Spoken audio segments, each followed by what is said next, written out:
दोस्तों मेरा नाम है मनोज ठाकुर और आप देख रहे हैं द न्यूज इनसाइडर। जैसा कि आपको मालूम है, हम आफताब शरदा मामले में आपको लगातार अपडेट दे रहे हैं और आज का ताजा अपडेट यह है कि अब एक बार फिर आफताब को अदालत ने 4 दिन के लिए पुलिस रिमांड दे दिया है।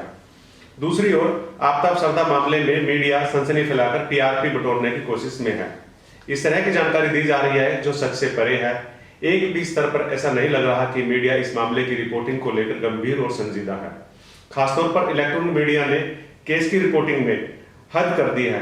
न्यूज रूम में केस की रिपोर्टिंग कम और तमाशा ज्यादा हो रहा है। ऐसा लग रहा है कि पुलिस जांच के साथ साथ मीडिया भी जांच के काम में जुट गया है। मीडिया के जांच के बिना दिल्ली पुलिस की जांच अधूरी है।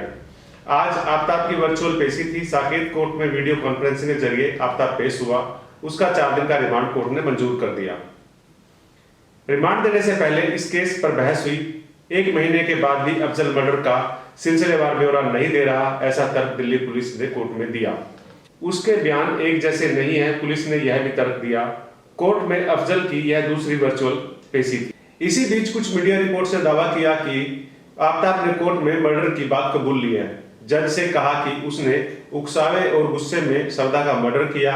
यह भी कहा कि पुलिस को सब कुछ बता चुका हूं, अब घटना याद करने में मुश्किल आ रही है।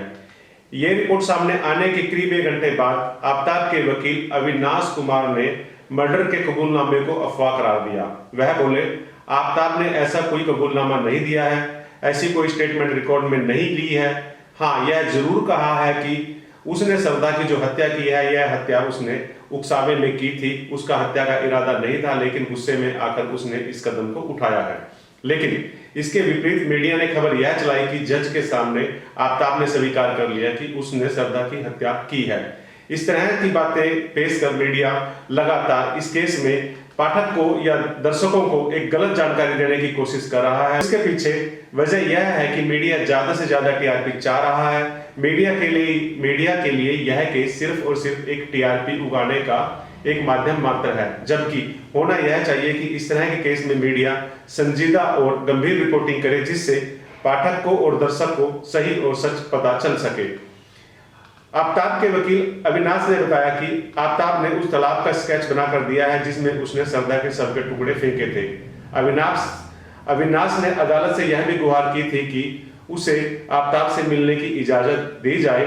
कोर्ट ने अविनाश को यह इजाजत दे दी है। आपको बता दें कि दिल्ली पुलिस ने आफताब के लिए अविनाश वकील की सेवाएं दी हैं।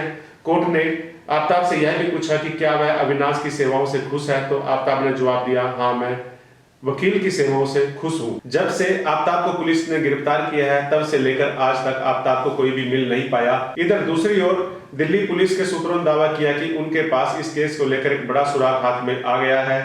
दरअसल जिस बाथरूम में आफताब शरदा के शव के टुकड़े करता था, उस बाथरूम की एक प्लेट पुलिस ने उखाड़ी है और इस प्लेट को, इस टाइल को पुलिस ने अपने कब्जे में लिया है। फोरेंसिक एक्सपर्ट ने यह सबूत हासिल किया है। हालांकि सबूत क्या है, इस बारे में अभी पुलिस ने कोई भी खुलासा नहीं किया, लेकिन जिस तरह का उत्साह आज पुलिस की जांच टीम के चेहरे पर देखा जा रहा था, उसे यह अंदाजा लगाया जा रहा है कि अब पुलिस के पास इस केस में कोई एक पुख्ता सबूत हाथ लग गया है। पुलिस के पास एक दूसरा सुराग भी है और पुलिस ने दावा किया कि पुलिस को आफताब और शरदा का एक कॉमन फ्रेंड मिला है और उस कॉमन फ्रेंड ने भी कई सारी जानकारी पुलिस को दी है।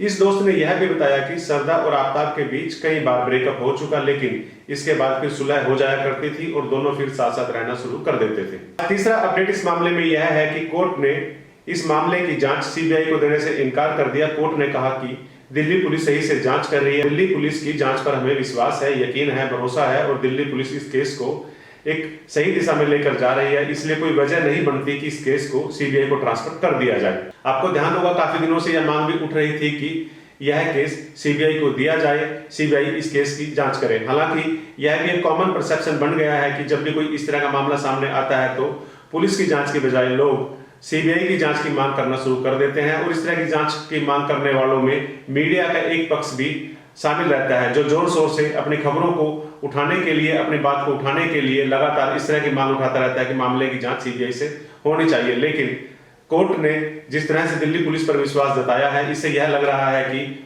यह जांच दिल्ली पुलिस सही दिशा में लेकर जा रही है। इस पूरे मामले को लेकर दिल्ली पुलिस ने अब 2-3 टीमें और गठित की हैं। एक टीम गुड़गांव में भी लगातार जांच कर रही है। गुड़गांव में आफ्ताब ने बताया था कि उसने वह आरी और ब्लेड को फेंका था जिससे उसने श्रद्धा के शव के टुकड़े किए थे। दूसरी ओर पुलिस ने यह भी जानकारी दी है कि अभी तक आफ्ताब के माता पिता का कोई पता नहीं चल पाया। आफ्ताब के माता पिता कहां हैं, इस बारे में भी पुलिस छानबीन और खोजबीन कर रही है। मुंबई में वह जहां रहते थे वहां पर उस घर को वह छोड़कर फरार हो चुके हैं। पुलिस का मानना है कि हो सकता है वह अंडरग्राउंड हो गए हों, तो सामने आ नहीं जाते तब तक उनकी भी जांच पुलिस जारी रखेगी। बहरहाल इस पूरे मामले को लेकर पुलिस सदै हुई जांच कर रही है और पुलिस का मानना है कि जल्द ही इस केस का खुलासा कर दिया जाएगा। आज पुलिस को 4 दिन का रिमांड मिल गया है और इन 4 दिन के रिमांड में पुलिस अपनी जांच को आगे बढ़ाएगी।